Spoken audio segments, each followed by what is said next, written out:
Aujourd'hui, une vidéo un peu particulière. On va plonger dans l'univers de Marcel Proust, célèbre écrivain français qui a rendu célèbre un questionnaire d'introspection qui révèle nos valeurs, nos rêves, tout ça, mais tout ça à la sauce du tarot, confessionnal d'une cartomancienne. À tout de suite!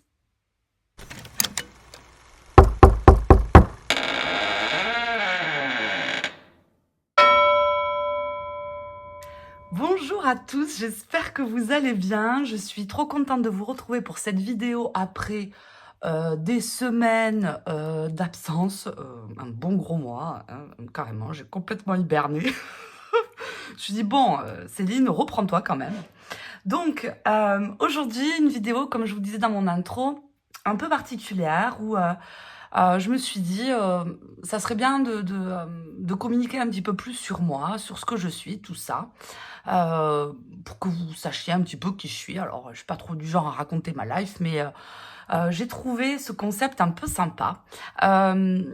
Avec le questionnaire de Marcel Proust. Alors, Marcel Proust, c'est un écrivain français du début du XXe.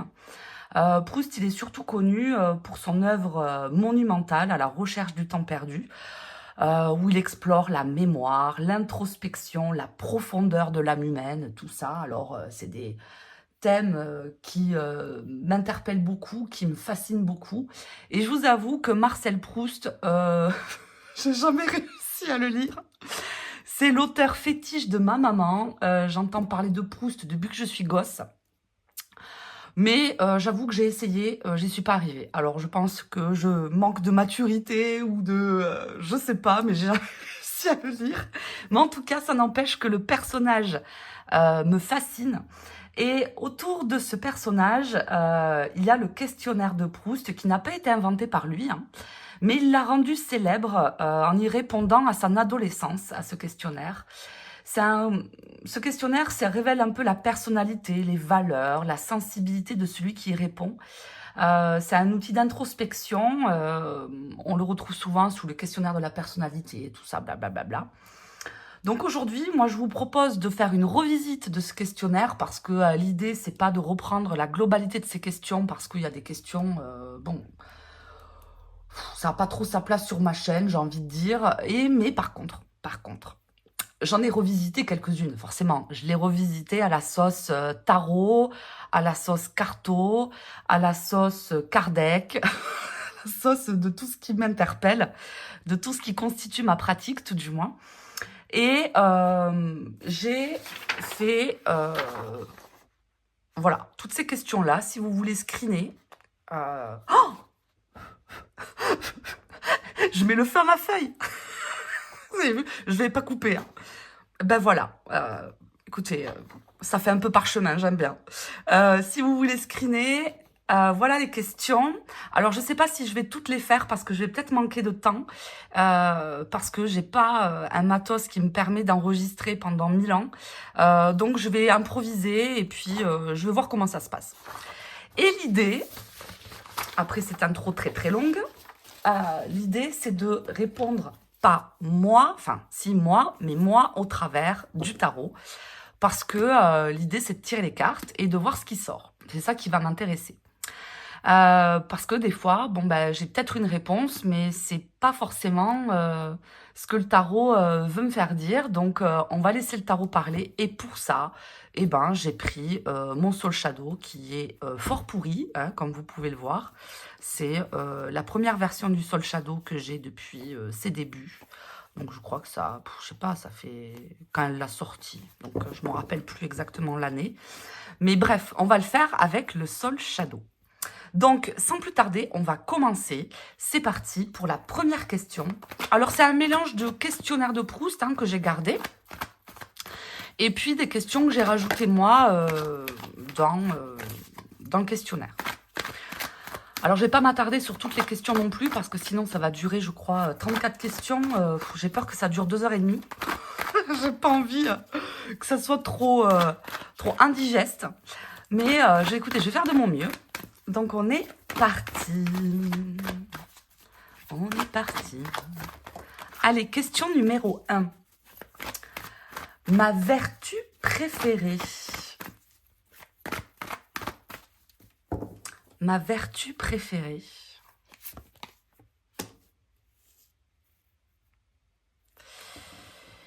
Le courage, peut-être. Reine de bâton, il n'y a pas plus déterminé que la reine de bâton. Et probablement que c'est le courage. Même si pour moi, vous voyez, de but en blanc, comme ça, j'aurais pas dit le courage. J'aurais dit la foi, vous voyez. Quelque chose de plus... voilà. Voilà. J'ai bien dit le truc. Mais là, la reine de bâton, quoi dire d'autre que le partage, le courage. Ouais, le courage. L'enthousiasme, l'indépendance. Et c'est vrai que tout ça, ça me caractérise assez. Ok, la vertu, il me sort le courage. Ok. Enfin, tout c'est ça ce que j'ai ressenti en retournant ma carte. Alors bien sûr, ce ne sont que mes interprétations. Hein, on est d'accord. Le principal trait de mon caractère.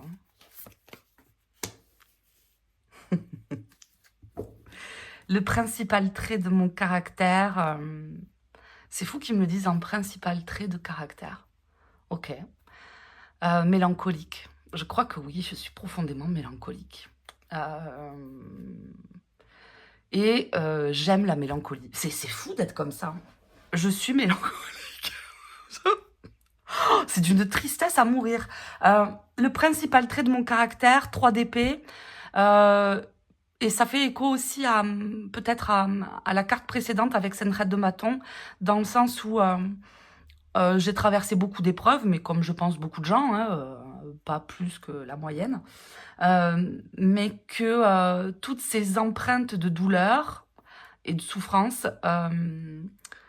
ont quand même teinté mon identité. C'est au travers de ces épreuves et c'est au travers de ces douleurs que ma personnalité s'est vraiment réellement forgée. Et c'est vrai. Pas que dans les moments de joie et d'allégresse, hein, bien sûr, j'ai eu des moments de joie, pas de souci avec ça, mais si c'est le 3 d'épée qui est sorti, c'est que je pense qu'il y a une certaine forme de mélancolie, ouais. Et c'est fou qu'il me sorte la mélancolie. Moi, je ressens la mélancolie. Ok. Ok. Ça, c'est vrai. Ça, c'est vrai. La qualité que je préfère chez l'être humain. Ok. La qualité que je préfère chez l'être humain. Roi d'épée. La qualité que je préfère chez l'être humain,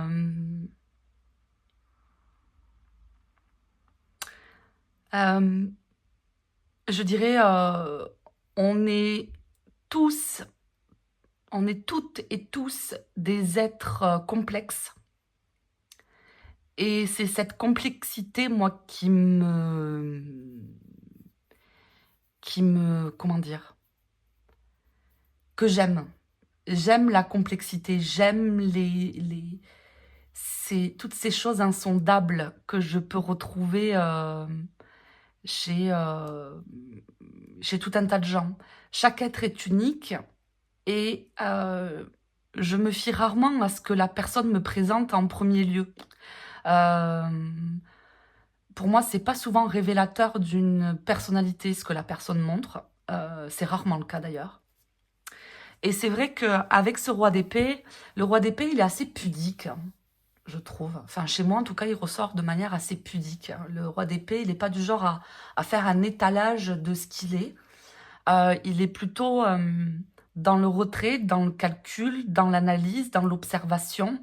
Et tout doucement, il se construit un jugement, mais jamais en aboyant. Jamais. Donc je dirais, la qualité que je préfère chez l'être humain, c'est justement ces côtés un petit peu insondables que j'arrive à déceler chez les gens, même si je les comprends pas toujours tout de suite, attention. Voilà. Hein. Mais ces côtés un peu inaccessibles, dont on n'a pas accès tout de suite. Et j'aime cette zone de l'inconnu, cette zone insondable qu'on ne montre pas. Enfin, c'est ça que je ressens auprès de ce roi d'épée. Ok.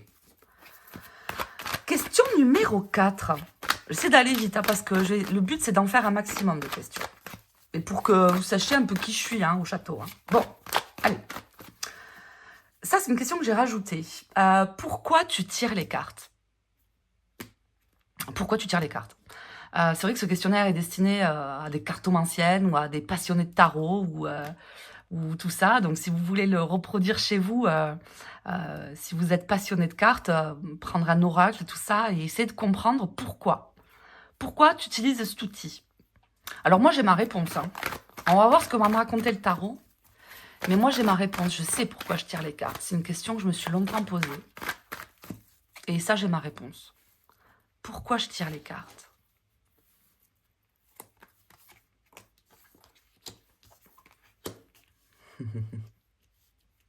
Eh bien, c'est pas la réponse à laquelle je croyais. C'est pas la réponse à laquelle je croyais, mais je vais essayer de donner du sens par rapport aux cartes précédentes aussi. La justice 3 d'épée, il y a quand même une idée de... au travers de tout ce qui peut m'arriver, c'est d'arriver à ce que tout ce qui arrive, tout ce qui se passe, de la plus belle des joies au plus grand malheur, d'essayer d'y trouver un sens, d'essayer d'y trouver un pourquoi. Même si, par moment, il faut comprendre on n'aura pas forcément la réponse. Ça, c'est le tarot qui me l'a enseigné. Quelquefois, on a beau tabasser, tabasser, tabasser pour comprendre. Des fois, moi, par l'intervention d'esprit, j'ai appris que Céline, t'es pas dans ton périmètre, t'as pas à savoir pourquoi.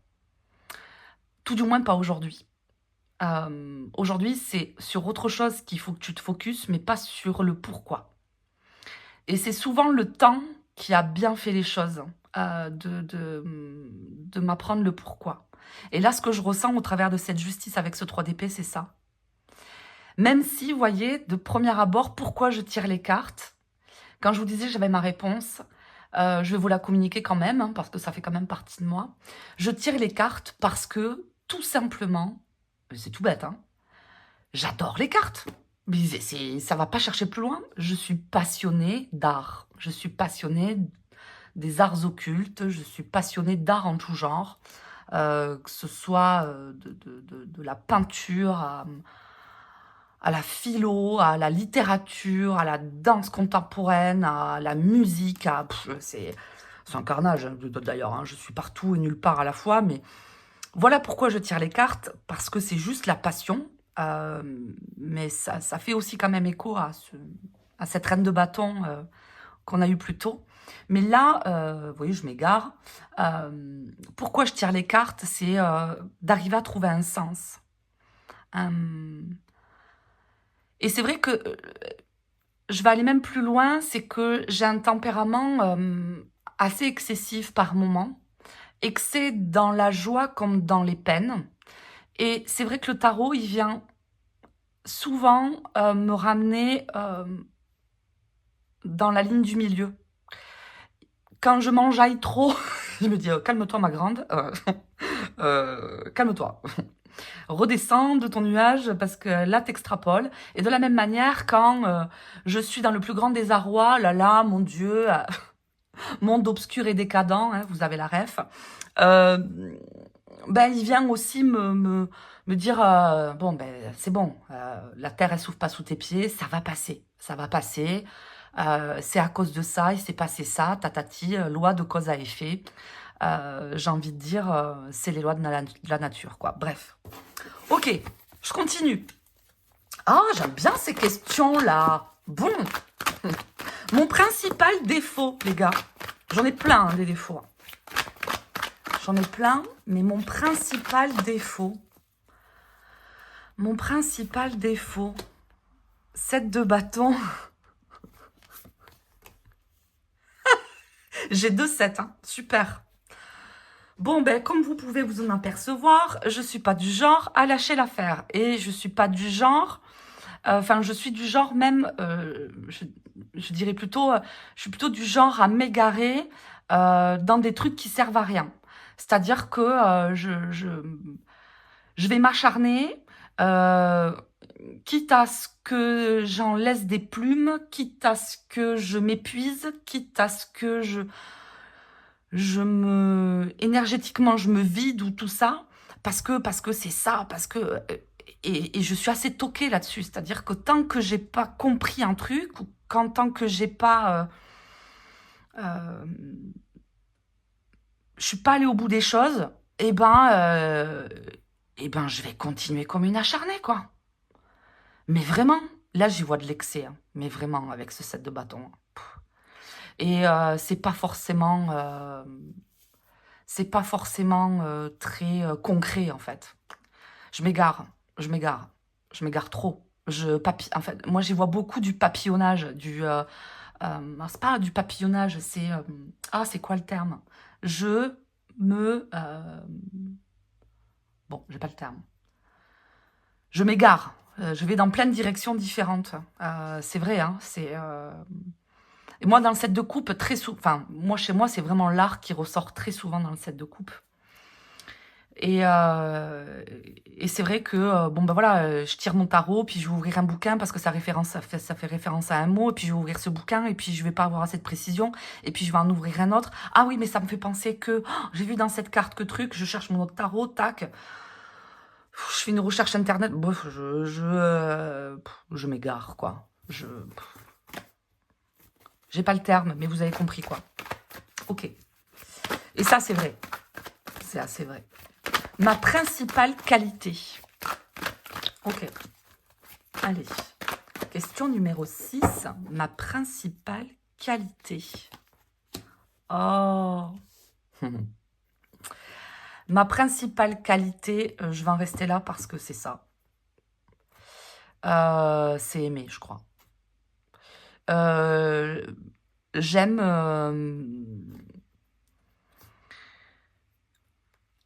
j'arrive à aimer même des choses qui sont pas forcément conventionnelles. J'arrive à trouver de la beauté partout. Alors vous allez me dire, non, mais Céline, tu peux pas dire ça, tu peux pas aimer des trucs atroces, tout ça. Oui, bien sûr, évidemment. Mais arriver à mettre plus de rondeur et d'amour, un regard. Ouais, voilà, c'est ça, j'ai le terme, c'est mettre un regard d'amour, je crois que c'est ça. C'est très bondieuse ce que je raconte, mais c'est ça. Mais je crois que c'est mes influences catho, ça. Je crois que c'est ça qui ressort. Je crois que c'est ça. Ok. Mais ça me va, de te coupe. Moi, ça me va. Aimer mon prochain. Je crois que c'est ça. Parce qu'en vrai, c'est vrai. Ok. Ce que j'apprécie le plus chez mes amis. Ok. Ce que j'apprécie le plus chez mes amis. Alors, des amis, j'en ai pas 1000. Ça se compte sur les doigts d'une main. Mais par contre, quels amis, quoi. Ok, mes principes... Alors, c'est quoi la question? Ce que j'apprécie le plus chez mes amis.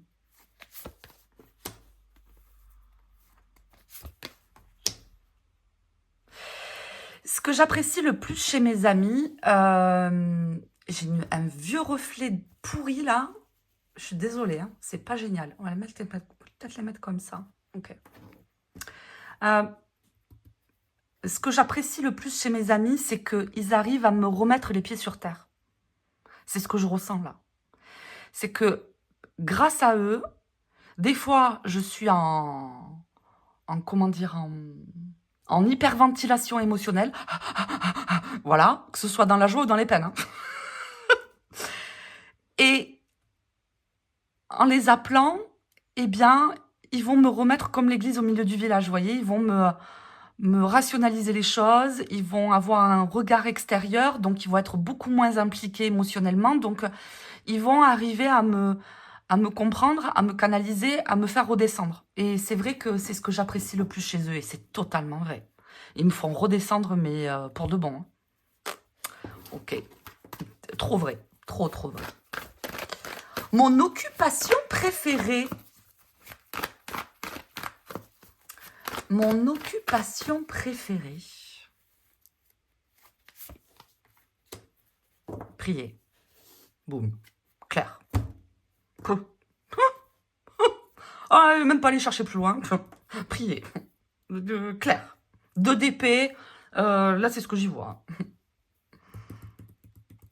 Parce que c'est vrai que j'essaye d'y mettre une certaine discipline. Parce que j'adore ce que ça me provoque et ce que ça libère chez moi. Mais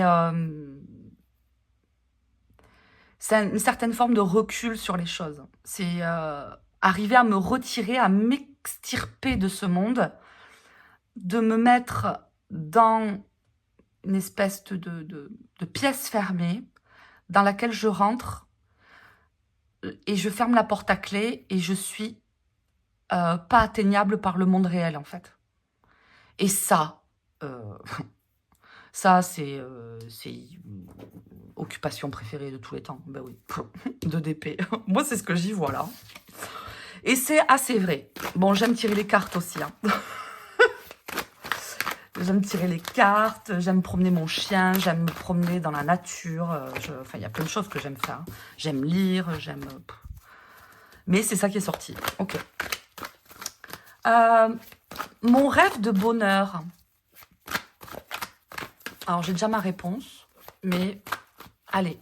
Mon rêve de bonheur, c'est quoi qui va sortir dans mon rêve de bonheur?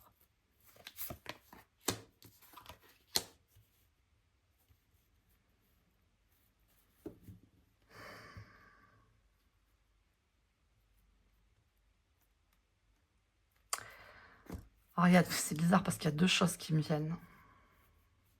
Ouais, avec ce chariot en plus derrière, là, il y a 2 choses qui me viennent. Alors, d'un point de vue purement mental, c'est la chose à laquelle je réfléchissais tout à l'heure.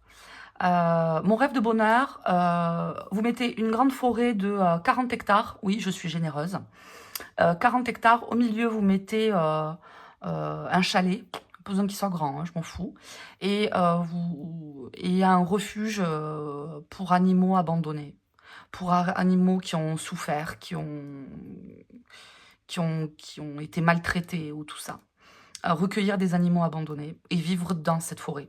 Et je vivrai là, au milieu de mes animaux, et puis je tirerai les cartes aux gens qui s'égarent dans ma forêt.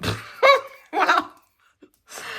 Parce que, vous voyez, moi, le 9 d'épée, il a 2 significations pour moi. Il n'y a pas que la vision de cauchemar et d'angoisse, mais là, dans ma première interprétation, c'est ce que je ressens, c'est d'arriver à mettre du baume sur le cœur à des personnes qui sont angoissées, et ça fait référence à ce rêve de bonheur d'arriver à mettre du baume sur le cœur à ces animaux qui ont tant souffert. Ça, c'est... et je le ferai, hein, je le ferai. Alors, pas aujourd'hui, parce qu'aujourd'hui, la vie ne me le permet pas, mais c'est une question de temps. Je le ferai. Avant que je meure, je le fais. Donc, c'est ça. Maintenant, il y a quand même une vision peut-être moins ancrée, peut-être plus spirituelle. Moi, souvent, dans le 9 d'épée, j'y vois la connotation de se relier à soi. J'y vois beaucoup une carte de foi, de prière, de reconnexion à soi, de tout ça. Et mon rêve de bonheur, c'est peut-être d'arriver à pas maîtriser ce côté-là. C'est pas ça, c'est d'arriver à peut-être mieux comprendre des plans dans lesquels j'arrive par moment et que j'ai du mal à cerner. Mais je pense que c'est l'expérience d'une vie. Mais d'arriver à mieux cerner ces plans-là. Et c'est vrai que plus ça va, plus je chemine. Et ça me réjouit vraiment de franchir des marches à chaque fois. Ça me remplit le cœur, mais vraiment. Je ne sais pas si je suis très claire dans ce que je vous raconte, mais c'est dans ma pratique spirit, hein, c'est dans une pratique de contact avec, sur des plans divers. Pas forcément des plans très hauts, hein, d'ailleurs, mais il y a quand même un cheminement avec ça. Je ressens ça. Ok, bon. Ça me cause. Ça me cause grandement. Ensuite, quel serait mon plus grand malheur en question 10?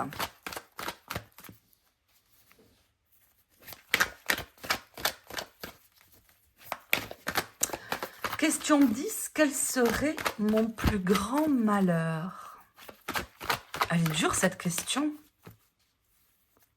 Quel serait mon plus grand malheur? C'est intime quand même. Hein,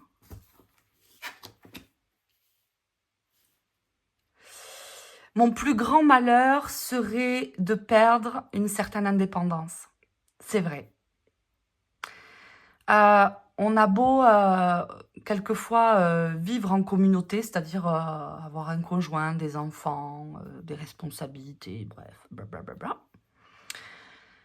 Il y a quand même une certaine part d'indépendance qui, à mon sens, est importante de préserver, qui ne concerne pas forcément son environnement dans lequel on évolue concrètement parlant.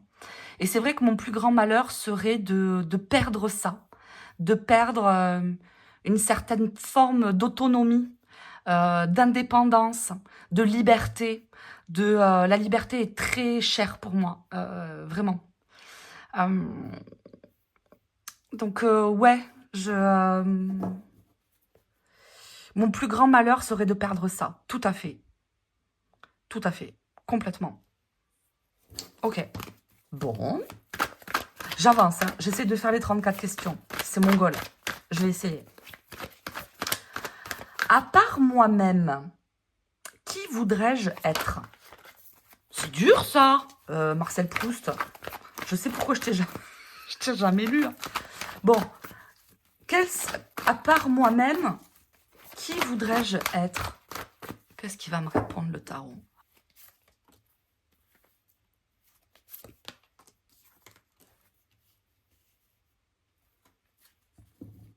Ok. Ok, c'est une transmission. C'est horrible ce que je vois.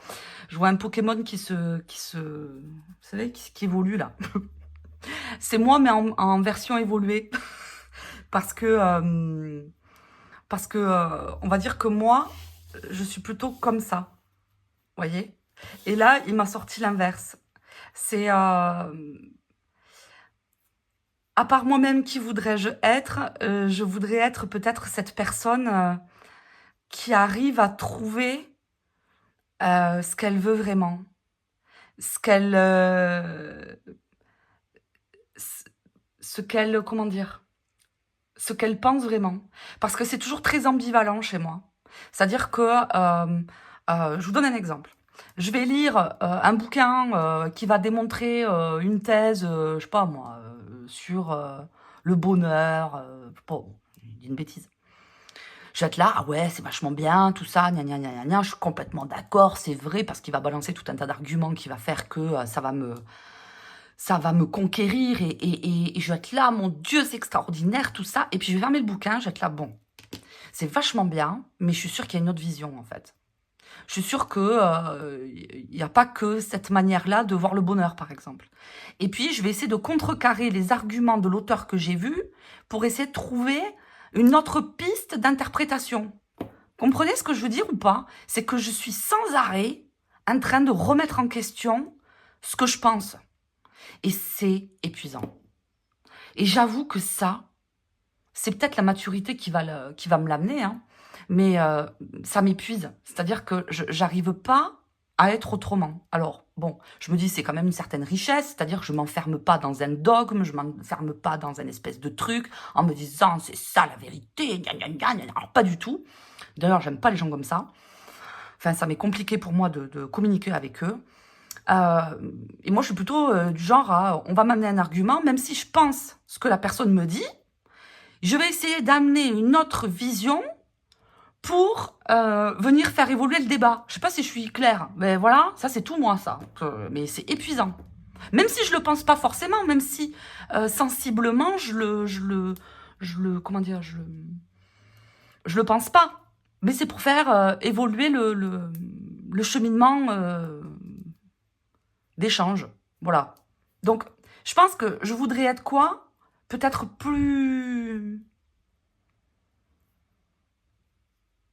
moins décousu est plus ancrée dans ce que je suis. Parce que c'est encore trop ambivalent. Enfin, c'est ce que je ressens là. Elle est dure cette question, hein, la vache. Ok. J'espère que je vais être meilleure dans les prochaines. Je me suis pas fait un cadeau avec ce questionnaire, hein, quand même. Hein. Alors, question 12. Le pays où j'aimerais vivre. Ok, bon, j'ai ma réponse. Mais le pays où j'aimerais vivre.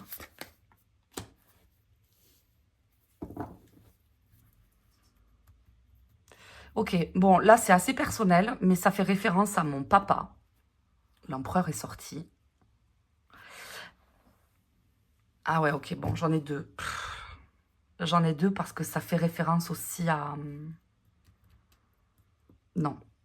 Ok. Référence à mon papa. Ok. L'Irlande. Ouais. L'Irlande. L'Irlande parce que je suis fascinée par ce pays. Alors, il n'y a pas que celui-là, il y en a un autre aussi. Hein. Il y a l'Italie. Hein. Je suis fascinée par l'Italie, mais je suis fascinée par l'Irlande. L'Italie, j'y suis allée plusieurs fois et c'est un pays où je pense je mourrai peut-être. J'espère. Et l'Irlande, j'y suis jamais allée, mais c'est un rêve. En fait, il y a vraiment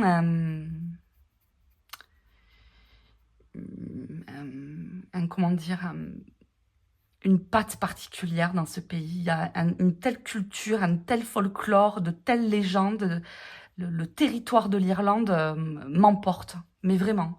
Et puis ces grandes immensités, tout ça, moi, je meurs, quoi. Je meurs.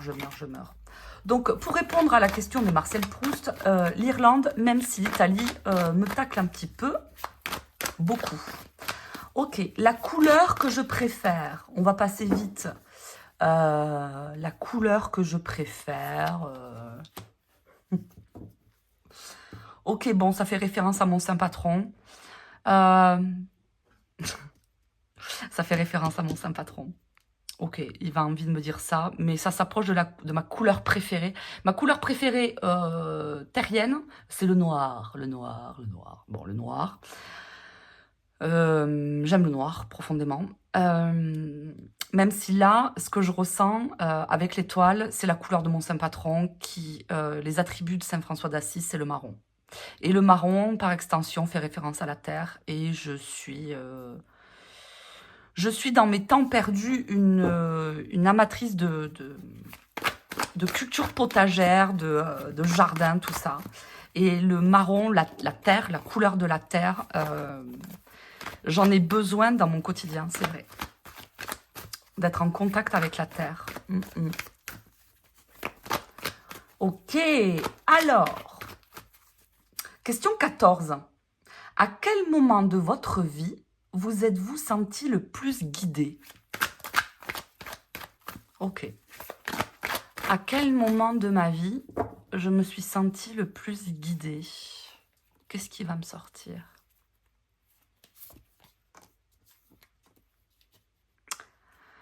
Ah, eh oui. Eh oui. Le moment où je me suis sentie le plus guidée, c'est dans les épreuves que j'ai passées. C'est rarement dans les moments de joie ultime. Hein. Là où j'ai senti la frontière très fine avec l'invisible, avec l'intervention des esprits, c'est souvent dans des moments de vie très obscurs, très douloureux. Et là, ce qui fait référence, c'est... j'ai une expérience assez douloureuse avec des membres de ma famille très proches. Et c'est vrai que dans ces moments-là où je pensais avoir tout perdu, où je pensais m'être démunie de mes racines, de ma famille, hein, clairement, et que je me suis enfermée dans ce désespoir, c'est là où j'ai senti comme l'intervention d'esprits autour de moi qui essayaient de m'extirper du gouffre dans lequel je sombrais et qui m'ont amené des mots, des phrases, des synchronicités aussi, hein, on peut appeler ça comme ça, même des choses factuelles dans la matière qui se sont passées, qui m'ont montré, hey, regarde, il y a ça, tu peux faire ça, la vie, elle s'arrête pas à ça. Et c'était souvent par l'intervention des esprits.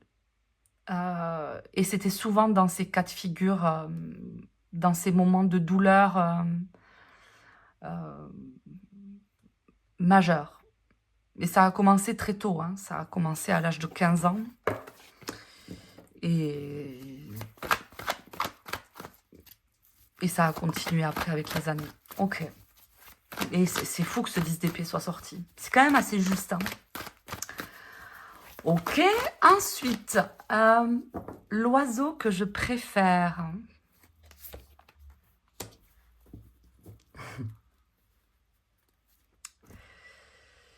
Bon, là, ça fait référence, c'est très personnel, hein, mais l'oiseau que je préfère... alors, là, tout de suite, quand j'ai retourné la carte, je vous explique ce qui s'est passé dans ma tête. Il y a quelques... je vous raconte ma vie, hein. Je vais vous raconter ma vie. Il y a... c'était quand la semaine dernière, ouais, la semaine dernière, j'ai reçu une dame qui m'avait contactée pour que je lui enlève un zona. Parce que oui, dans mon cabinet, je suis aussi rebouteuse des campagnes. C'est-à-dire que je vais enlever des verrues, des zonas, bref. Enfin, tout du moins, je vais aider à un mieux-être. Voilà. Je n'ai pas la prétention de dire que je soigne, vraiment pas. Mais vous avez compris le truc. Bref, j'ai courte. Elle vient me voir pour un zona, cette dame. Et cette dame s'allonge, et puis je commence à faire mon travail, blablabli, blablablo. Et puis, il y a son mari qui était sur le fauteuil, là, à côté, qui me regardait, nanani, nanana. Et puis, quand je fais comment dire, quand je fais mon travail, je murmure, blablabla, je murmure des conjurations, des prières, bref. Et quand j'ai posé mes mains sur cette dame, j'ai un oiseau blanc qui est arrivé. Alors, c'est pour ça, quel est l'oiseau que tu préfères? C'est une espèce d'oiseau blanc, parce que ça m'a fait référence à cette séance-là. Je ne sais pas pourquoi, avec ce 4 de coupe. Bref, parce que cette dame s'est bien à dormir après. Et alors, ça serait prétentieux de ma part de dire que c'est le Saint-Esprit, tout ça. Mais tout du moins, il y avait tout du moins comme une espèce d'intercession avec l'Esprit Saint. Et quand je lui ai raconté tout ce que j'avais vu autour de l'Esprit Saint, tout ça, elle m'a regardée et autour de son cou, elle a enlevé sa chaîne. Elle avait une chaîne autour du cou que j'avais pas vue. Et il y avait une médaille avec l'Esprit Saint dessus. Bon. Et là, c'est l'oiseau blanc de l'Esprit Saint qui est arrivé. Ok. Même si, vous voyez, comme ça, d'un premier abord, j'aurais dit le rouge-gorge. Rien à voir. Mais j'aime bien le rouge-gorge aussi, c'est mignon. Mais merci du cadeau avec ce 4 de coupe et l'Esprit Saint, c'est chouette. Ensuite, qu'est-ce qu'on a d'autre? Question 16. Ton souvenir le plus marquant avec tes cartes? Oh là là. Il y en a plein. Ton souvenir le plus marquant avec tes cartes?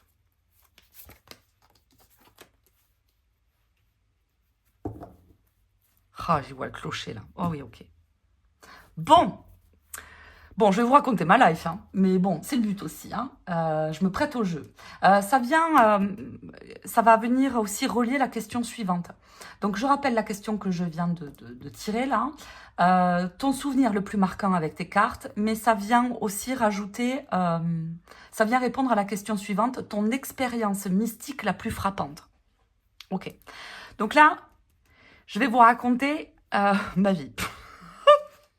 Je vais vous raconter tout du moins mon expérience la plus frappante, qui est à la fois mystique et qui est aussi autour du tarot, parce que le tarot est inclus dans cette expérience mystique.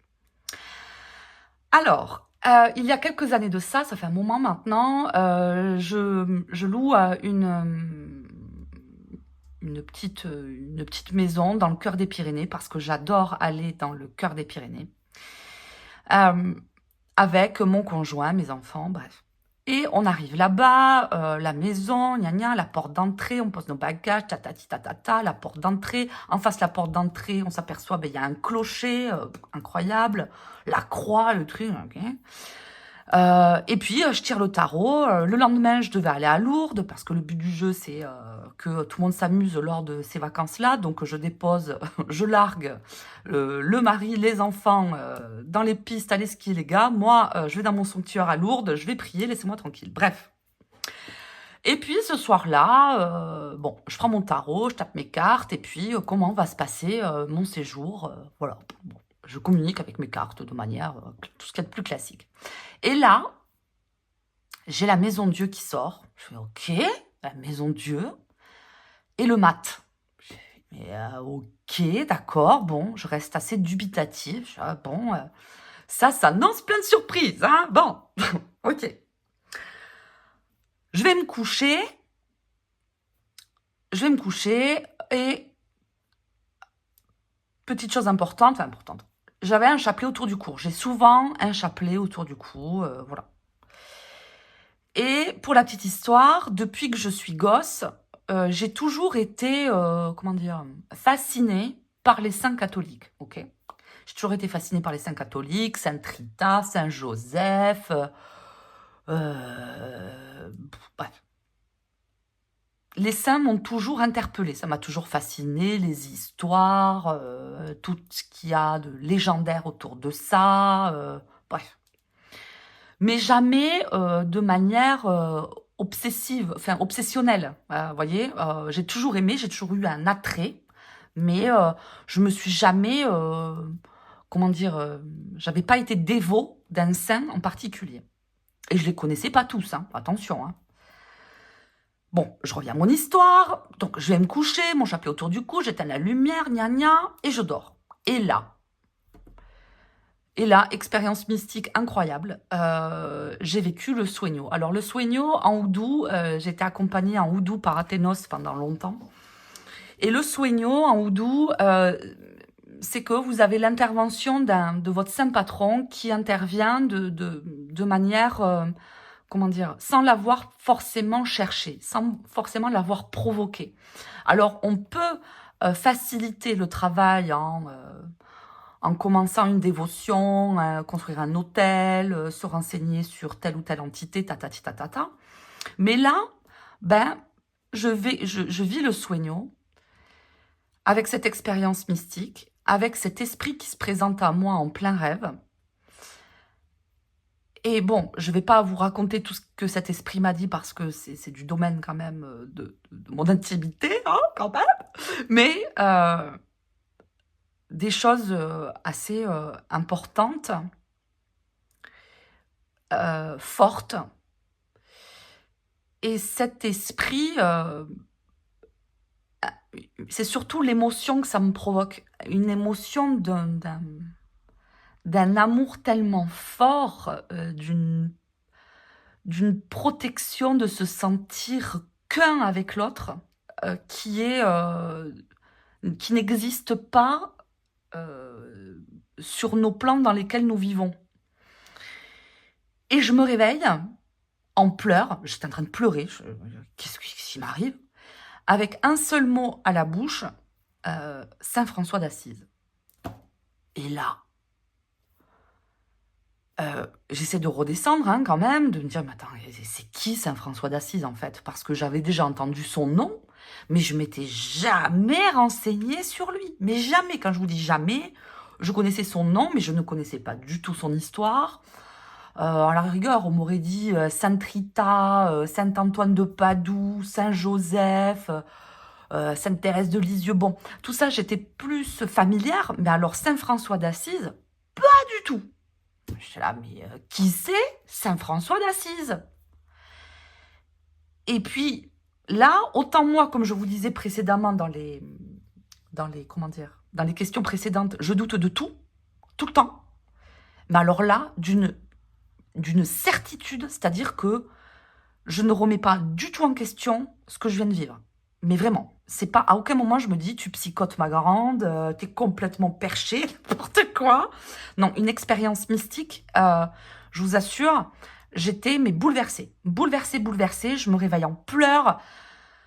Je touche autour de mon cou, j'ai plus mon chapelet autour de mon cou. Je dis mais qu'est-ce que c'est? J'ai même plus mon chapelet autour du cou. Ok, je me lève. Et là, machinalement, j'essaie de me reprendre mes esprits. Qu'est-ce que je fais? J'attrape mon paquet de clopes, mon briquet, chut, hop, je vais sur mon perron, je vais dehors, je fume ma clope. Ok, pour essayer de redescendre. La fraîcheur, tout ça, on était en plein mois de décembre, il me semble, de mémoire.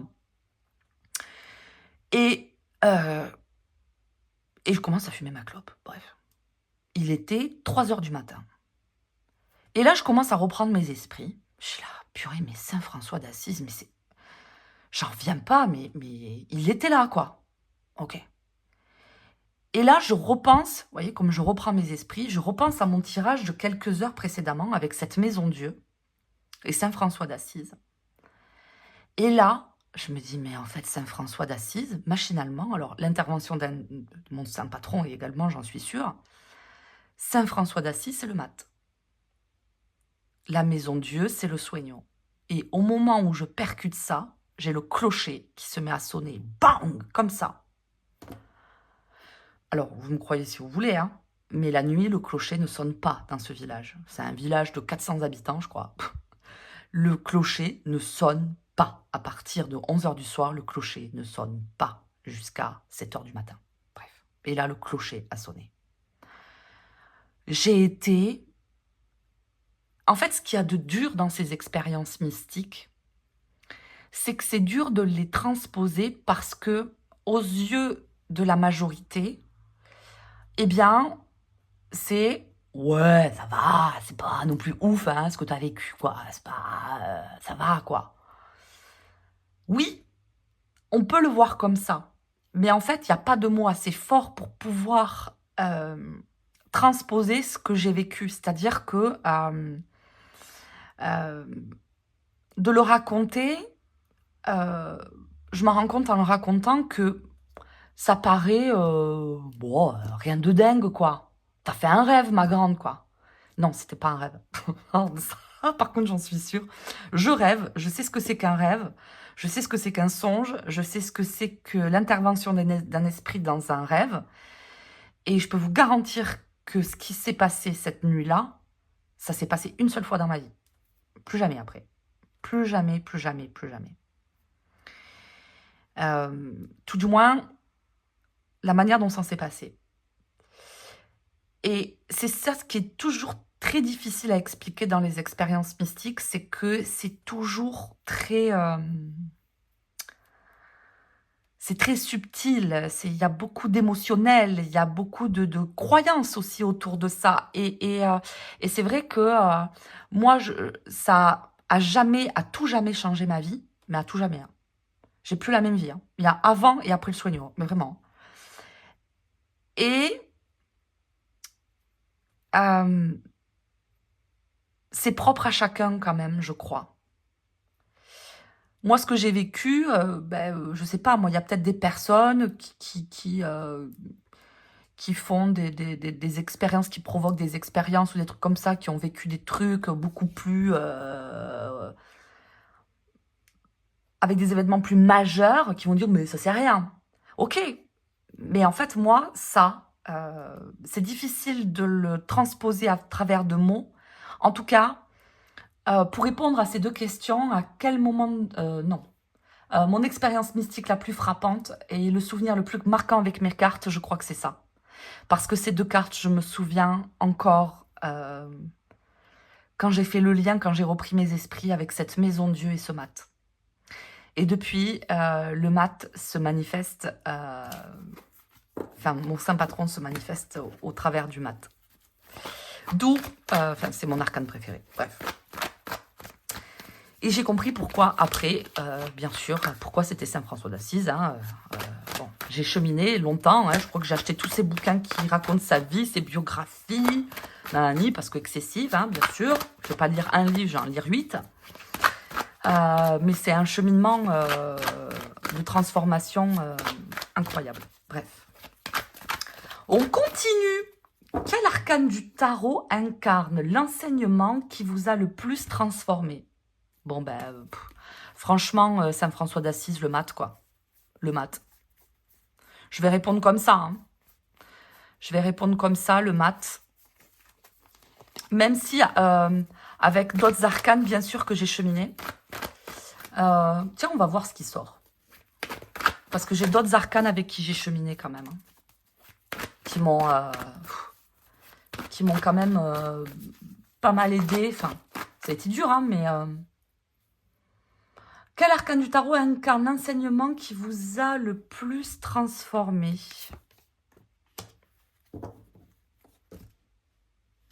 Qu'est-ce que vous voulez que je vous dise? 8 de coupe. C'est beau, quoi. Le tarot, de toute façon, est un outil d'introspection qui est incroyable, quoi. Qui est incroyable et c'est vrai que le 8 de coupe, elle est dure, hein, cette carte. Hein, parce que croyez-moi, quand vous la vivez dans votre chair, la vache, ça pique. Hein. De lâcher ces 8 coupes, hein, c'est très dur. Hein.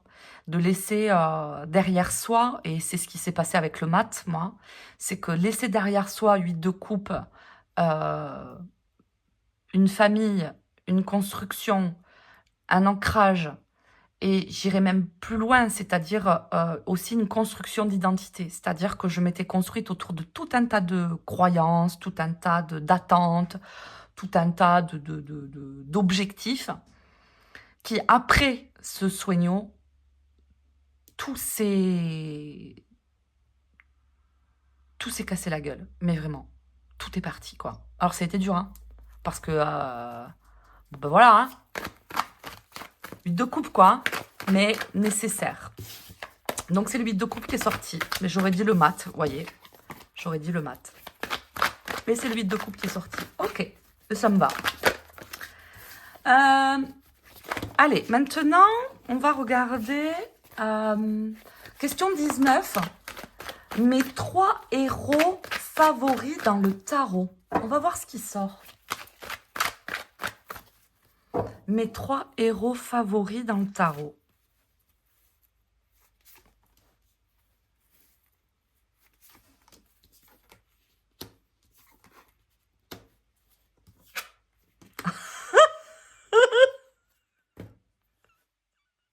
Qu'est-ce que vous voulez que je vous dise? J'ai envie de pleurer. Bon, je prends une bouffe là encore. Hein. Mes 3 héros favoris, le chariot, roue de fortune, la tour. Bon, ben là, très clairement, pour la petite histoire, ça résume mon histoire que je vous ai racontée il y a 2 minutes. Je suis partie, tout a changé suite à l'intervention de la tour. Mes 3 héros, si je pourrais parler de ces 3 arcanes, pourquoi je les admire? Alors, j'admire tous les arcanes du tarot. Hein. Il n'y en a pas une que je n'aime pas. Enfin, si, il y en a une. Hein. On en parlera après. Mais pourquoi? Ben, le chariot... il y a une idée dans le chariot de jamais se décourager, d'aller chercher... Souvent dans le chariot, moi ce que je remarque, on ne se doute pas, on sous-estime souvent les ressources que l'on peut avoir. Et avec le chariot, il y a vraiment une idée de jamais rien lâcher, de toujours continuer. Roue de fortune, Fortuna... c'est une entité qui m'est chère. Elle est où, Fortuna, là, que je vous la montre, Fortuna? Elle est là. Elle est là, Fortuna. Fortuna, elle est là. C'est vrai qu'elle m'aide souvent, Fortuna. Et après, mais pas forcément de la manière dont je le voudrais quelquefois. Mais c'est souvent salvateur. Et souvent, enfin, tout du moins pour ma part, j'essaye de contrôler cette roue de fortune, mais ma pauvre fille, pour qui tu te prends, quoi. Roue de fortune, j'aime cette idée de... tu crois que ton destin est tracé, tu crois que tout est prédestiné, mais t'as oublié que moi, d'un claquement de doigts, je peux venir tout bouleverser. C'est exactement ça. Elle est très surprenante, cette carte, et je l'aime beaucoup. Je l'aime énormément. Moi, elle me surprend beaucoup, et quand elle arrive, c'est souvent une bénédiction parce que c'est souvent un coup de fouet quand elle est bien aspectée. Quand elle est mal aspectée, c'est une autre histoire, mais quand elle est bien aspectée, ça fait plaisir, quoi. Et la tour, moi, vous savez, la tour, je la vois pas que méchamment. Souvent, c'est une carte qui fait peur. Moi, c'est pas une carte qui me fait peur. Je la redoute pas. Par contre, elle est pourvue d'une énergie très lourde. Et c'est vrai que quand elle déboule, elle bouleverse. Et cette tour, moi, autant je la vois dans des messages de là-haut que l'on peut avoir et qui vous bouleversent à jamais, comme mon expérience mystique avec Saint François d'Assise. Mais elle peut aussi venir dans le concret le plus total.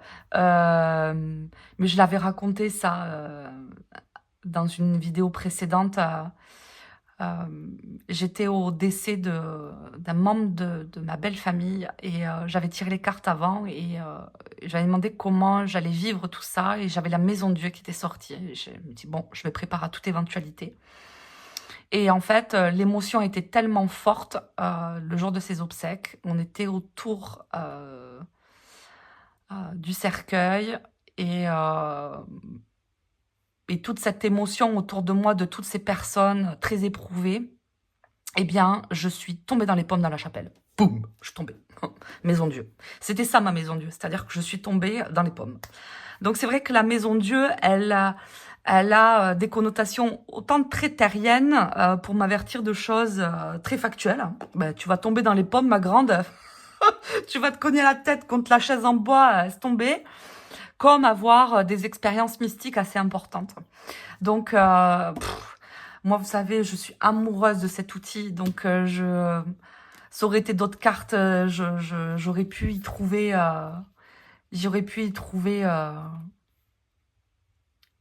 de belles choses à dire. Bref, on va s'arrêter là. On va continuer. Mes tirages préférés. Ok. Mes tirages préférés. Alors, mes tirages préférés, c'est un tirage que je fais avant toute consultation privée. J'en fais 2 exactement, qui sont très courts. Le premier, communiqué par Iéna. Qu'est-ce que vous voulez que je vous dise, Iéna la queen du tarot, de la carto, c'est quelqu'un que j'admire beaucoup, énormément, et ça depuis ses débuts, depuis ses 35 abonnés, je crois que je suis là. Et c'est un tirage qu'elle nous a communiqué il y a au moins une dizaine d'années, et c'est un tirage que je fais tout le temps. Et avant que ma consultante arrive, je fais toujours ça. C'est première carte, l'énergie de ma consultante. Ensuite, deuxième carte, la source de son problème. Troisième carte, la nature de son problème. Et la dernière carte, la solution à son problème. Ce tirage, franchement, 98% du temps, ça tombe pile poil. Mais vraiment bluffant. Et c'est vrai que pour amener un lien de confiance, quand la personne s'assoit et que j'ai pas demandé pourquoi elle me consultait, la personne s'assoit et c'est vrai que j'aborde toujours ma première question au travers de ce tirage-là. Et c'est vrai que comme c'est souvent révélateur, il y a comme un lien de confiance qui s'établit rapidement. Ah ben oui, vous venez me voir, je ressens que, gna gna gna, et puis je vais développer, puis là la personne en face me dit « Ah mais oui, mais c'est tellement ça !» Et c'est vrai que c'est rassurant et tout du moins, ça amène une belle entrée en matière pour débuter une séance et c'est toujours sympathique, quoi. Et ensuite, le deuxième tirage que je fais, c'est avant que ma consultante arrive, je demande toujours sur quel plan j'ai le droit d'intervenir avec cette personne et sur quel plan je ne dois pas intervenir avec cette personne. C'est-à-dire les plans sur lesquels je ne dois pas rentrer, où il m'est, comment dire, comme interdit d'agir, de parler, de donner mon point de vue. J'aime bien demander l'autorisation, moi. J'aime bien. Parce que ça s'avère souvent juste. Il y a des terrains dans lesquels il ne faut pas rentrer. Il faut respecter ça, enfin, pour ma part, tout du moins. Ok. Ensuite, question 21. Mes auteurs préférés. Alors, mes auteurs préférés. Mes auteurs préférés, alors moi philo, philo un peu beaucoup à la folie, philo Spinoza depuis mes 20 ans. Je crois que c'est le troisième ou quatrième éthique que j'achète parce que où je les perds, où ils sont dans la voiture, où ils sont là ou dans un sac, je sais plus, donc je les rachète. Ouais. Alors c'est souvent des bouquins qui coûtent pas cher, donc c'est cool. Épicure, Lettres à Ménécée, plus actuel, Comte Sponville, je crois que j'ai tous ces ouvrages. Bon, c'est, voilà, après je pourrais vous donner plein de bouquins de philo, mais de Platon à Schopenhauer, à Kant. En ce moment, je suis dans Critique de la raison pure de Kant. Je m'en sors pas. Voilà, philo. Bouquin de chevet. Qu'est-ce que j'ai en bouquin de chevet? Oh là là, j'en ai partout là. En bouquin de chevet, Kardec. Kardec, c'est toujours à côté de mon lit, tout le temps. Livre des esprits, livre des médiums, recueil de prières spirites. Enfin, je crois que j'ai plein d'ouvrages de Kardec. Mais c'est pareil, je les égare, mes livres, parce qu'ils sont par là, bref. J'en ai au cabinet, j'en ai dans mon atelier ici, j'en ai dans la voiture, chez moi, bref. Kardec, toujours.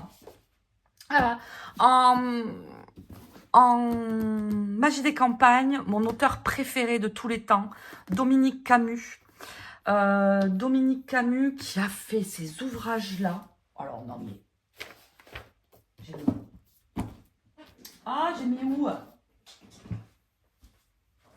Je les avais préparés au château. Qu'est-ce que j'en ai fait? Oh là là. Voilà, je suis bordélique. Bon, je pense que j'ai coupé parce que je cherchais mes livres. Parce que je les perds, je les pose et puis je sais plus où je les ai mis. Dominique Camus, je disais, en Magie des campagnes, le livre des conjurations. En fait, qui va venir, Dominique Camus, c'est un ethnologue, ce monsieur. C'est un sociologue, c'est un historien et qui est fasciné, enfin tout du moins, qui a beaucoup écrit sur la magie des campagnes, donc sur les vieux rebouteux, les vieux sorciers, les vieilles cartomanciennes, les vieux voyants des villages, tout ça, là, vous voyez. Le mec un peu chelou, là, que vous allez voir au Café des Sports, là, qui vous tirait 2 cartes, là, et puis, pof, bref. Et au travers de... Il a fait plein d'ouvrages, et je crois que je les ai tous. Je les ai tous dévorés, Dominique Camus. Et c'est des trésors, ces bouquins. Livre des conjurations, ça c'est un livre qui recense plein de prières et de conjurations pour plein de mots en tout genre. Ça, il est chouette, ce livre. Livre des conjurations. Ça, c'est une trilogie de bouquins. L'envoûtement, l'affrontement, le désenvoûtement. Non, d'abord, c'est le désenvoûtement. Après, c'est l'affrontement. Et après, c'est l'envoûtement. Et ça, ces bouquins-là, c'est des pavés. Hein. Oh, mais ça, c'est des... Oh là là là là. Eux, mais à la vie, à la mort, je les garde avec moi. C'est mes bijoux. C'est des bouquins où il est allé enquêter dans les campagnes. Au travers, il y a plusieurs praticiens dans les arts occultes qui lui ont permis de les accompagner au travers de différentes histoires, de différents travaux que ces sorciers ont faisait dans les campagnes. Et Dominique Camus les a assistés. Et donc, il a retranscrit toutes ces histoires. Et franchement, mais c'est... Ah, c'est tellement la vérité des campagnes, ça, c'est tellement ça, tellement vrai. Et franchement, il le détaille vachement bien. Et, euh, et moi, j'en ai sorti des rituels de malade là-dedans. Mais vraiment, hein, parce qu'il communique sur plein de trucs. Hein. Donc, si vous n'êtes pas bête, vous arrivez à faire des liens, des ponts et des trucs et des machins. Vous pouvez vous construire des rituels, mais de malade. Bon, voilà. Hein. Par contre, il faut être courageux, mais il faut aimer lire. Moi, c'est des super ouvrages. Je recommande Dominique Camus. Voilà. Ensuite, j'en reviens à mes questions. Mes auteurs préférés, voilà. Quelle carte t'as pourchassé? Alors, quelle carte t'as pourchassé pendant des mois ou continue encore? Bon, ben, je vais vous la montrer. Audrey, si tu passes par là, ma super amie, c'est pas ma copine, c'est ma super amie Audrey Tarot de l'ombre. Si je suis sûre que tu as la réponse, ma biche. Tu le sais. Elle là, la 7 d'épée. Mais alors elle, pour de bon, elle m'a coursé et elle continue de me courser par moments, un peu moins qu'avant, parce que j'ai pas mal cheminé quand même. Mais elle, si vous avez du syndrome de l'imposteur, de pas vous sentir à votre place, de pas vous sentir légitime, de pas avoir assez de connaissances, de pas de vous dire mais non, j'ai pas ma place, nanani nanana. Alors elle vient vous décaniller un tirage, mais alors vous faites un super beau tirage, vous êtes là, ouais, trop bien, ça vient vous rassurer, ça vous fait des câlins et tout, et puis pof, cette d'épée. Bon. Elle m'a fait du mal pendant longtemps. Maintenant, j'arrive à la voir avec un autre œil. Je vois pas que le fait de se mentir ou d'avoir ce syndrome de l'imposteur ou tout ça. Et je vois plus que ça maintenant. Il n'y a pas que ça dans cette carte. Mais j'ai mis du temps. Hein. Oh là là là là là là. Et il y a la force aussi avec qui j'ai cheminé pendant longtemps. Et la force, elle a été dure. Elle m'a pourchassé pendant les 2 dernières années là. Ça a été dur avec la force d'arriver à trouver le juste milieu parce que comme je suis très excessive, c'est vrai qu'elle est venue me tacler sur tout un tas de choses et c'est vrai qu'il fallait que j'arrive à, comment dire, à essayer de dompter la force pour passer comme un levier supérieur pour essayer de passer à autre chose. Parce que sinon, ben, j'avais toujours les mêmes trucs qui revenaient là, toujours les mêmes épreuves avec tout du moins la même leçon à comprendre et bon, mais une fois sur deux, j'arrivais pas. J'arrivais pas. Et là, bon ben voilà, j'avais mes alliés dans ma chaîne spirit qui me disaient ouais mais en fait en même temps il faut que tu piges quoi. Donc si on t'amène pas ces épreuves là pour que tu arrives à les dépasser, bon ben voilà, t'arriveras pas à dépasser cette force. Donc la force a été, elle m'a coursée pendant longtemps. Même si elle continue par moments, hein. Attention, hein, c'est pas complètement acquis. Je dis pas que j'ai acquis la force, hein. Non, vraiment pas. Hein. Mais j'ai cheminé longtemps. Et le 7 d'épée, oh là là là là là. Ah là là, cette légitimité, c'est dur, hein. C'est dur, c'est dur. Ok, je continue, parce que je sais pas combien j'en suis. 1h11, ça va, ça va, ça va. Je vais essayer d'aller plus vite.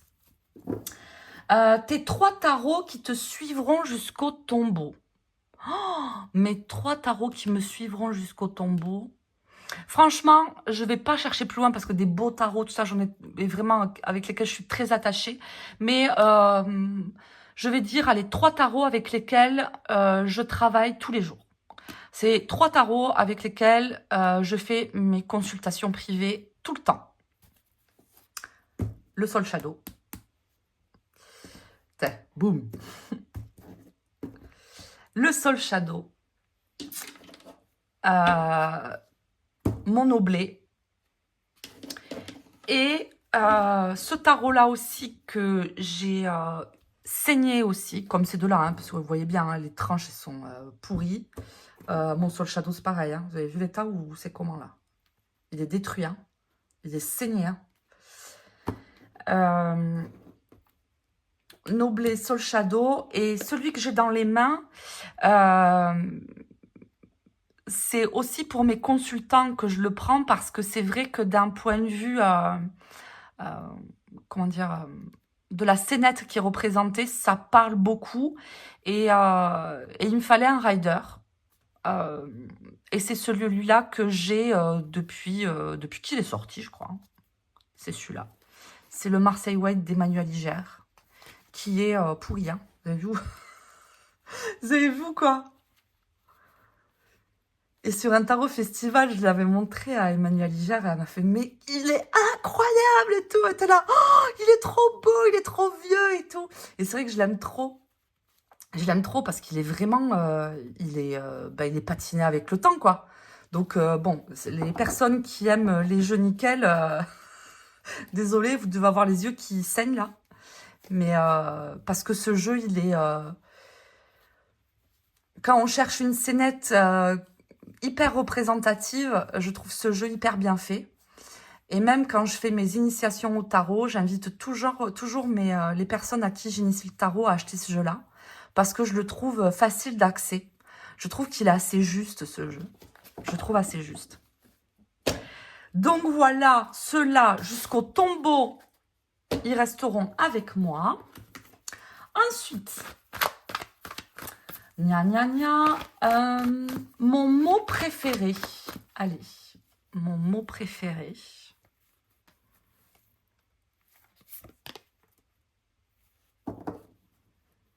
Joie. Mais tellement. Moi, ça me va. La joie. Ouais. Se marrer, quoi. Parce que quand on se marre, non seulement on se prend pas au sérieux, on amène de la légèreté dans des choses graves. Et quelquefois, c'est la seule issue pour se sauver. La joie. La joie. Et votre mot détesté. Ah. La rancune. Alors tu vas me dire, oui, mais pourquoi Céline, la rancune, l'as de bâton? Parce que l'as de bâton, quand il est mal aspecté, il peut être très excessif et très vif. Vous voyez, très... Et il peut ne pas en démordre et être assez violent dans ses mots et tout ça, et ne rien lâcher, quoi. Et la rancune, j'aime pas la rancune. J'aime pas la rancune pour l'avoir incarnée pendant longtemps. Hein. Bon, là, je crache pas dans la soupe, hein, attention, hein, j'ai été rancunière. Je ne le suis plus, enfin je crois, parce que la rancune, elle vampirise, quoi. Elle fait mal, la rancune. Et elle est obsolète. Donc la joie et un mot détesté, la rancune. Ok. Quelle carte incarne pour vous le sentiment le plus pur?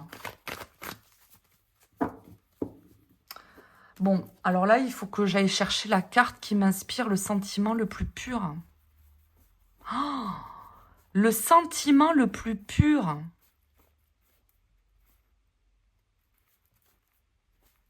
Ah, ça y est, je l'ai. Je sais. Le sentiment le plus pur.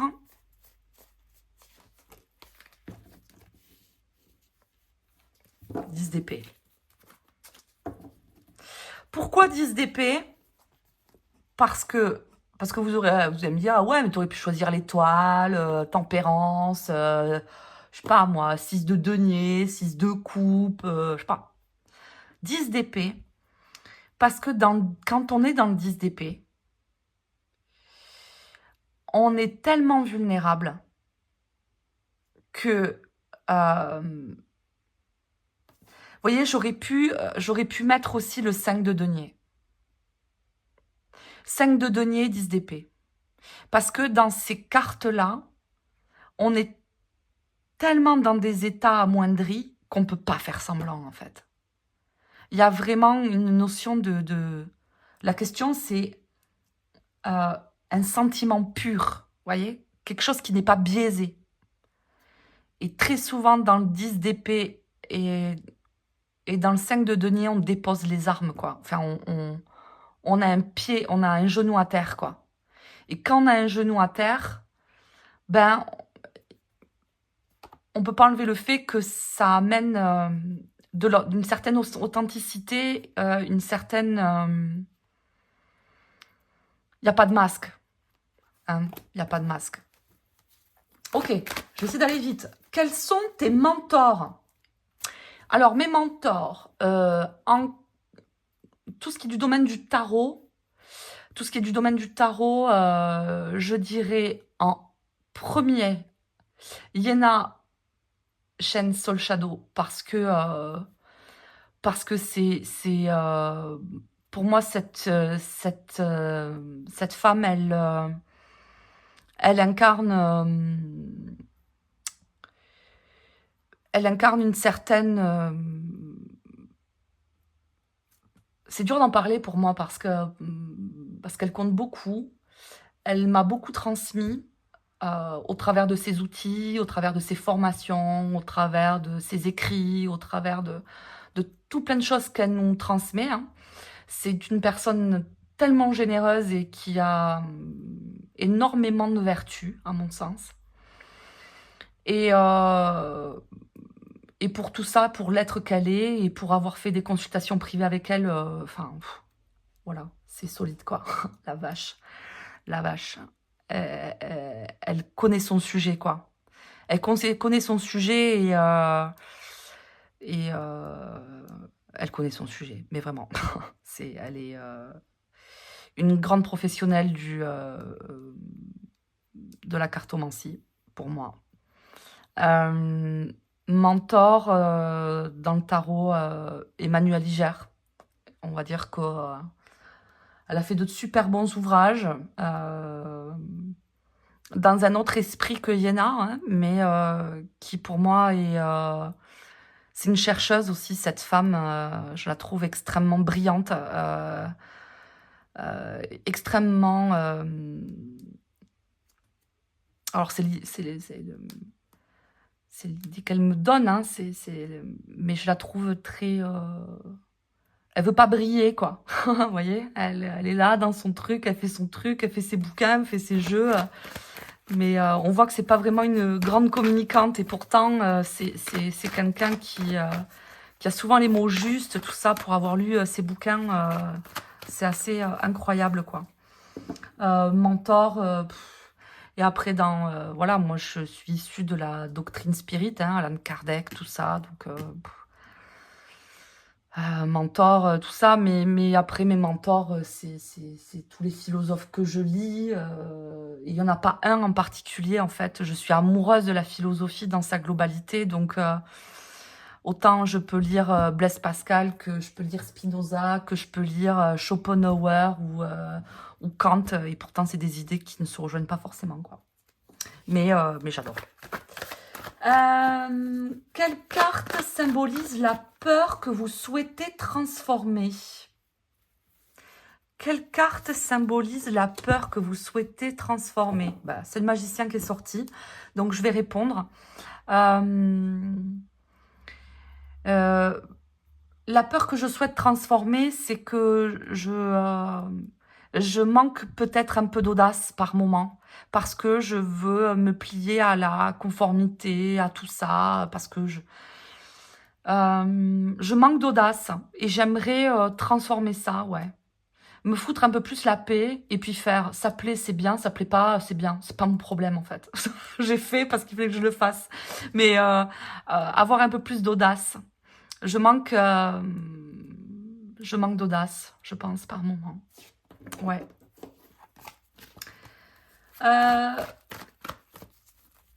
Si tu avais du courage, dans quoi te lancerais-tu?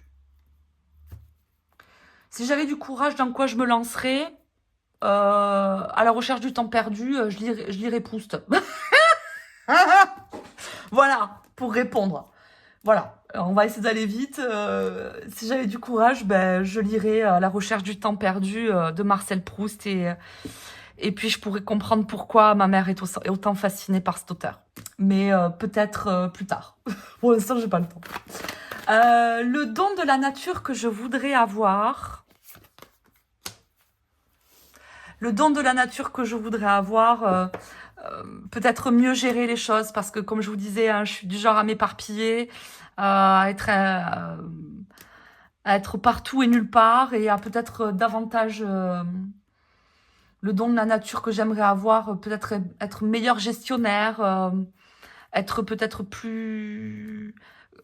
réfléchir plus comme une entrepreneuse que réfléchir comme une passionnée. Et c'est vrai que je réfléchis plus comme une passionnée et moins comme une entrepreneuse. Et, et c'est vrai que ça me joue des tours, forcément. Hein, la réalité me rattrape. Allez, j'essaie d'aller vite pour les 4 dernières. Comment j'aimerais mourir? En paix avec moi-même. Ah oui, 5 d'épée. C'est dur, hein, 5 d'épée. Hein. C'est de me foutre vraiment la paix, quoi. Et ça n'a rien à voir avec l'extérieur, ça n'a rien à voir avec l'environnement, c'est moi avec moi-même. C'est d'être un peu plus en paix. Alors j'y travaille, hein. Mais je pense que c'est l'expérience d'une vie. Hein. C'est d'être peut-être moins en conflit avec moi-même, moins en colère contre moi-même. Parce que, vous voyez, je suis hyper exigeante avec moi-même. Donc, dès que je fais un truc, c'est pas assez bien, ou c'est trop, ou c'est pas assez, blablabla. Donc, j'aimerais mourir peut-être plus en paix avec moi-même. 5 d'épée. L'état présent de mon esprit. Ermite. Bon, ben voilà, hein, comme je disais au début de ma vidéo, après un mois d'absence sur YouTube. Parce que des fois, voilà, je m'enjaille. Je vais peut-être faire 2 vidéos dans la semaine parce que je vais être là, ouais, trop bien, oh, c'est trop ce que j'aime faire, nanani, nanana. Et puis, pouf, d'un coup, fermeture, je me remets dans mon bocal. Et puis, j'ai besoin de recul et de m'arrêter. Et en fait, ça m'intéresse pas. Mais après, ça revient. Donc l'état d'esprit... Là, l'ermite, c'est peut-être je suis sortie de ma caverne en faisant de cette vidéo, on va dire ça. La faute qui m'inspire le plus d'indulgence.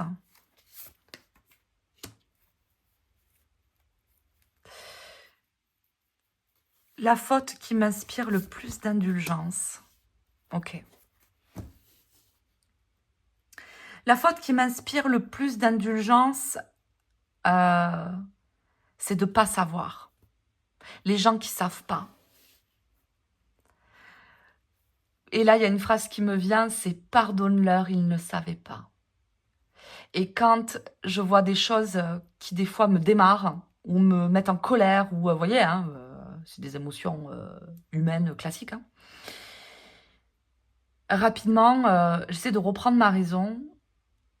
Et souvent, il y a cette intention du cœur de me dire « Pardonne-leur, ils ne savaient pas ». Et c'est vrai que ça vient me calmer. Parce que c'est vrai que s'ils auraient cheminé là-dessus, peut-être qu'ils ne se comporteraient pas comme ça. Et puis, s'ils s'étaient renseignés là-dessus, peut-être qu'ils n'auraient pas ce point de vue, nanani, nanana. Mais ça, c'est un manque de connaissance, un manque de savoir. Il y a aussi de ça, hein. C'est ce que je ressens, là. En tout cas, avec ce 5 de coupe et cet ermite. Dernière question. Ma devise.